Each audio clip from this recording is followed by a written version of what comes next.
জামাত ইসলামী একটা জোরালো সিদ্ধান্ত নিয়েছে, যে সিদ্ধান্তের ফলে বিএনপির সাথে জামাতের দূরত্ব ডেফিনেটলি বাড়বে। এবং এই জোরালো সিদ্ধান্তের আরেকটা ম্যানিফেস্টেশন হচ্ছে জামাতের সাব বার্তা, যে বিএনপিকে আর বেশি দিন সময় দিবে না জামাত। এর অর্থ কি, এর তাৎপর্য কি, কি করতে যাচ্ছে? দর্শক, খবর, সংবিধান সংশোধন কমিটিতে অংশ নেবে না জামাত জোট। ইউনূসের আমল থেকেই বিএনপি জামাত এনসিপির মধ্যে একটা আন্ডারস্ট্যান্ডিং আছে। নির্বাচনের পরও সেই আন্ডারস্ট্যান্ডিং বহাল থেকেছে। মাঝে মাঝে একটু দোদুল্যমান অবস্থা ছিল, কিন্তু ঘুরে ফিরে আবার বিএনপি জামাত এনসিপি সবাই সেই সমঝোতায় কিন্তু এসে পৌঁছেছে। সেই সমঝোতার উপর এখন ইস্তেকামাত আছে। তো সেই জায়গা, এবং এটা খুব ভালো। অনেকে নেগেটিভলি ফ্রেমিং করার চেষ্টা করেন, যেটা তো গৃহপালিত বিরোধী দল না। গৃহপালিত বিরোধী দল না, সরকারি দল, বিরোধী দল এবং অন্যান্য যে দল আছে সবার মধ্যে মিনিমাম একটা ঐক্যমত থাকবে জাতীয় স্বার্থের বিষয় এবং পতিত ফ্যাসিস্টদের বিরুদ্ধে। এটা তো গুড, এটাই তো থাকা উচিত। এটাই তো গণতন্ত্রের সৌন্দর্য, বা জনগণ এটাই চায়। একটা ঐক্যমত ছিল। এখন সংবিধান সংশোধন কিংবা সংস্কারের মতো মৌলিক একটা বিষয়ে যদি বিএনপি জামাত এক মেরুতে আসতে না পারে, ডেফিনেটলি এই সম্পর্কে মারাত্মকভাবে চির ধরবে। হ্যাঁ, বিএনপি জামাত এনসিপির মধ্যে যতই আন্ডারস্ট্যান্ডিং থাকুক না কেন, কিছু কিছু বিষয়ে বিরোধ অনিবার্য, এবং এই বিরোধ থাকা ভালো। সব বিষয়ে তাদের একমত হতে হবে, নট নেসেসারি। কিন্তু কিছু কিছু বিষয়ে বিরোধ থাকা অশনির সংকেত এবং রাজনীতিতে একটা অস্থিরতার আলামত। সংবিধান সংশোধন বা সংবিধান সংস্কার, এটা রাজনীতির সবচেয়ে গুরুত্বপূর্ণ কাজের মধ্যে একটা, একদম ফান্ডামেন্টাল, মৌলিক বা বেসিক। সেই সংবিধান সংশোধন কমিটিতে বিএনপি জামাত এক জায়গায় আসতে পারছে না। এটা ডেফিনেটলি রাজনীতিতে অস্থিরতা বাড়াবে।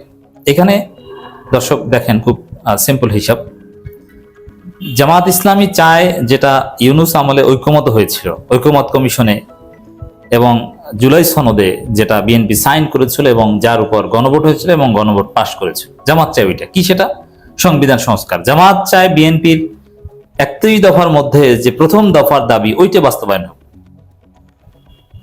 সেটা হচ্ছে সংবিধান সংস্কার। সেটা কি ছিল? যে 12 ফেব্রুয়ারি যে নির্বাচন, সেটা একদিকে পার্লামেন্ট নির্বাচন, আর একদিকে সংবিধান সংস্কার পরিষদের নির্বাচন। দুইটা শপথের আয়োজনে ইউনূস সরকার করে গিয়েছে। নির্বাচন কমিশন দুইটা শপথ করিয়েছে, সংবিধান সংস্কার পরিষদের সদস্য হিসেবে শপথ এবং পার্লামেন্টের নিয়মিত সংসদের সদস্য হিসেবে শপথ। কিন্তু বিএনপি সংবিধান সংস্কার পরিষদের সদস্য হিসেবে শপথ নেয়নি, জাস্ট জামাত জোটের এমপিরা নিয়েছে। এমনকি স্বতন্ত্র রুমিন ফারহানাও সংবিধান সংস্কার পরিষদের সদস্য হিসেবে শপথ নেয়নি। এখন এটা ছিল বিএনপির সুস্পষ্ট প্রতারণা। নির্বাচনের আগে ইউনূস আমলে জুলাই সনদ, গণভোট, এগুলোর সাথে যা হয়েছিল সবকিছুর সাথে বিএনপি প্রতারণা করেছে। তাদের ৩১ দফার সাথে প্রতারণা করেছে। কারণ স্পষ্ট কথা ছিল যে সংবিধান সংস্কার করবে, কোন প্রক্রিয়া করবে, কেন করবে, সবকিছু ঐক্যমত কমিশনে আলোচনা হয়েছিল এবং তার ভিত্তিতেই সংবিধান সংস্কার পরিষদের সিদ্ধান্ত হয়েছিল। কিন্তু বিএনপি ভোটে জিতেই প্রতারণা শুরু করে দিয়েছে, প্রতারণা করছে। এই প্রতারণার বিরুদ্ধে অবস্থান নিয়েছে জামাত। এখন সংসদে বিএনপির এতটা ব্রুট মেজরিটি, এটা আমরা আগেই বলেছিলাম যে সংবিধান সংস্কার কিংবা গণভোট এগুলো নির্বাচন আগে হোক, তারপরে এগুলো বাস্তবায়ন হোক, তারপরে জাতীয় নির্বাচন হোক। কারণ এগুলো যদি একই সাথে হয় আর বিএনপি যদি জিততে পারে, তাহলে বিএনপি এগুলোকে অস্বীকার করবে। সংসদের ব্রুট মেজরিটির জোরে এইসব গণভোট টনভোট এগুলো তারা খেয়ে দিবে। দেখেন, সংসদে বিএনপির ব্রুট মেজরিটি, গণভোটের কোনো দাম এখন পর্যন্ত আছে? গণভোট বাস্তবায়ন হলে, রায় বাস্তবায়ন হলে দ্যাটস ডিফারেন্ট, বাট এখন পর্যন্ত গণভোটের কোনো দাম নেই। তো দর্শক, সংবিধান সংশোধন কমিটিতে অংশ নেবে না জামাত জোট। এতে কি বিএনপি যদি সত্যিকার অর্থে শেষ পর্যন্ত সংবিধান সংস্কার না করে, জাস্ট বেসিক কিছু সংশোধন করে, এটা বিএনপির জন্য ফাঁদ। এসব সংশোধন টিকবে না।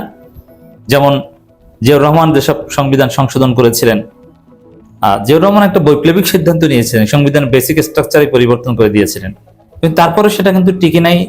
আদালতের মাধ্যমে অবৈধ ঘোষিত হয়েছে জিয়াউর রহমানের সেই সংশোধন।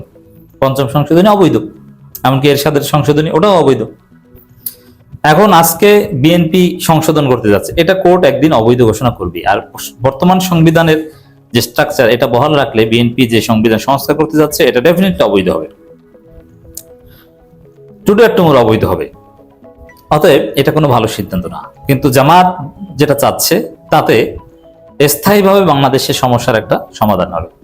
কারণ গণভোটের রায়ের রেফারেন্স দিয়ে সংবিধান সংস্কার করলে সংবিধান সংস্কার পরিষদের মাধ্যমে আদালত সেখানে হাত দিতে পারে না।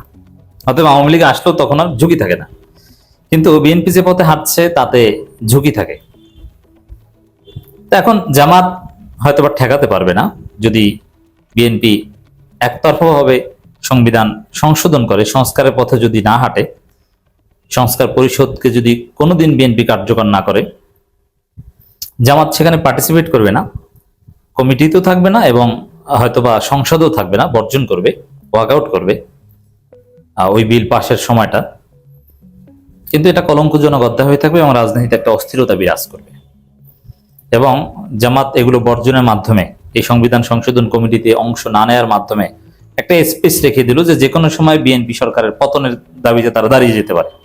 নন কোঅপারেশন কিন্তু শুরু হয়ে গেছে। তাহলে তাতে বিএনপি একটা ফাঁদে পড়ছে এবং বড় ভুল করছে। সংবিধান সংশোধন কমিটিতে অংশ নেবে না জামাত জোট। জামাত ইসলামের আমির এবং বিরোধী দলের নেতা শফিকুর রহমান বলেছেন, জনগণের দাবি ছিল সংবিধান সংস্কার, এজন্যই গণভোট হয়েছে, তাই সংশোধন নয়, সংবিধান সংস্কার কমিটি করলে বিবেচনা করবেন। সংবিধান সংস্কার কমিটি এই কথা বলার মাধ্যমে কিন্তু জামাত ছাড় দিয়েছে। কিভাবে? সংবিধান সংস্কার কোনো কমিটি করার কথা না, সংবিধান সংস্কার পরিষদ করার কথা।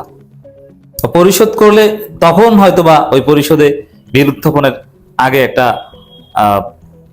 কমিটি দরকার হয়, কিন্তু সেইটা আর এইটা একটা। জামাত যদি জুলাই সনদের উপর পরিপূর্ণ ইস্তেকামাত থাকতে চায়, তাহলে জামাতের দাবি এটাই করতে হবে যে সংবিধান সংস্কার পরিষদ বাস্তবায়ন করতে হবে। যার শপথ আমরা নিয়েছি, বিএনপিকে সেই শপথ নিতে হবে। যদি না নেয়, শিশির মনিরা বুদ্ধি দিয়েছেন, এরকম একটা সিদ্ধান্ত জামাতের হয়েছিল, আবার জামাত পিছু হটেছে বিশৃঙ্খলার আশঙ্কায়, যে বিএনপি সংবিধান সংস্কার পরিষদে আসুক বা না আসুক, আমরা এককভাবে পার্লামেন্টের কোনো একটা কক্ষে সংবিধান সংস্কার পরিষদের সভা বসিয়ে আমরা সংবিধান সংস্কার করব, আমরা এককভাবে করব এরকম। আর এককভাবে আর ওখানে জুলাই সনদে যে কন্ডিশন ছিল যে 60 জন সদস্য হলেই কোরাম হয়ে যাবে, জামাত জোটের 60 জনের বেশি আছে এবং তাদের মধ্যে বয়োজ্যেষ্ঠ কাউকে বা যে কোনো কাউকে সভাপতি বানিয়ে সংবিধান সংস্কার পরিষদের সভা স্টার্ট করতে পারে। তাহলে বড় ধরনের বিশৃঙ্খলা ঘটবে, কিন্তু জামাত সেদিকে যেতে চায় না। কিন্তু জুলাই সনদের উপর জামাত যদি ইস্তেকামাত থাকতে চায়, পরিপূর্ণভাবে কোনো কম্প্রোমাইজে না যেতে চায়, তাহলে জামাতকে কিন্তু সংবিধান সংস্কার পরিষদের উপর ইস্তেকামাত থাকতে হবে। কিন্তু এই জায়গাটায় জামাত অলরেডি ছাড় দিয়েছে যে, আমার কাছে যেটা মনে হয় যে ঠিক আছে, সংবিধান সংস্কার পরিষদ দরকার নেই, এই সংসদে আপনারা করেন, কিন্তু সংস্কারের জন্য কমিটি গঠন করেন। কিন্তু বিএনপি তাও করতে চান, তারা সংবিধান সংশোধন করবে, সংস্কার না।